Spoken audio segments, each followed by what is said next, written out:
name is Rabbi Howard Wolk. I'm the community chaplain with Jewish Family Service of Dallas, and I'm privileged to work with Faith Presbyterian Hospice. I hope this finds you well. They've asked me to share some thoughts with you, which I hope you will find relevant and meaningful. And I certainly hope everyone with the extreme heat as well, and stay hydrated. Please, when you watch this message, do it indoors, not outdoors. This is an indoor message. In the weekly cycle of the reading of the Torah, the 5 books of Moses, that we do each Shabbat, each Sabbath morning in the synagogue, we just completed the 4th book of the Torah, the book of Numbers. And in one of the concluding chapters, we read about 2 different groups that come to Moses with a special request. This is now at the very end of the 40 years in the desert. The Israelites are preparing to enter the land of Israel. Moses has been told that he will, in fact, not enter the land with the people. So a group of 2.5 tribes come to Moses and say to him, they have an abundance of flocks, of sheep, of cattle. And the grazing land on the east side of the Jordan is especially fertile. They want to settle in the area on the east side of the Jordan. And they say to Moses, in preparation for that, they will build pens for their animals and homes and cities for their children. There's a second group, a smaller group that comes to Moses, 5 women, 5 sisters, the daughters of a man named Slavchad, and they ask of Moses that their father died in the desert of his own sin. He wasn't part of any rebellion against Moses. He has no sons. They are the 5 daughters of their father, and they want to inherit land in the land of Israel. Remember, the land was divided among the 12 tribes. Each tribe then subdivided its portion amongst its families. And so these 5 women, the rabbis teach us that all these women were righteous individuals. They possessed a great love for the land of Israel, even though they had not seen it yet, and they want to inherit land.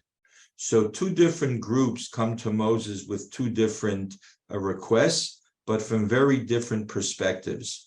The 2.5 tribes, they're interested only in their material wealth, to such an extent that they say to Moses, we'll build pens for our animals, cities for our children, homes for our children. They mention their possessions first.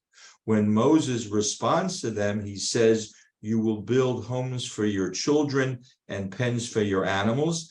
And to demonstrate to the rest of the nation that you're not dividing yourself away from them, you will lead the battle. You will lead the forces into the land of Israel. Moses makes a subtle but very important correction to these tribes. Moses says to them that their priorities are mixed up. They're putting their wealth in front of their families. They're not putting the emphasis on what should truly be important, educating their children, setting ethical examples for their children. In contrast, we have these 5 sisters who are ethical, righteous individuals. They look at the land of Israel, they look at the Holy Land as having spiritual value. That's why they want to share in the land. So 2 groups, 2 very different perspectives. And perhaps we could add that the 2 perspectives really are an example of what a person, what a couple, what a family faces in terms of how they're going to live their lives, how they're going to educate their children. Where will be the emphasis? What kind of values will they inculcate in their family members, in their children? Will the emphasis be only on material wealth, professional success? Those things are important. But a higher priority, as we all know in the kind of work we do, The priority has to be ethical values, our impact on the lives of others, how we benefit the daily lives of others.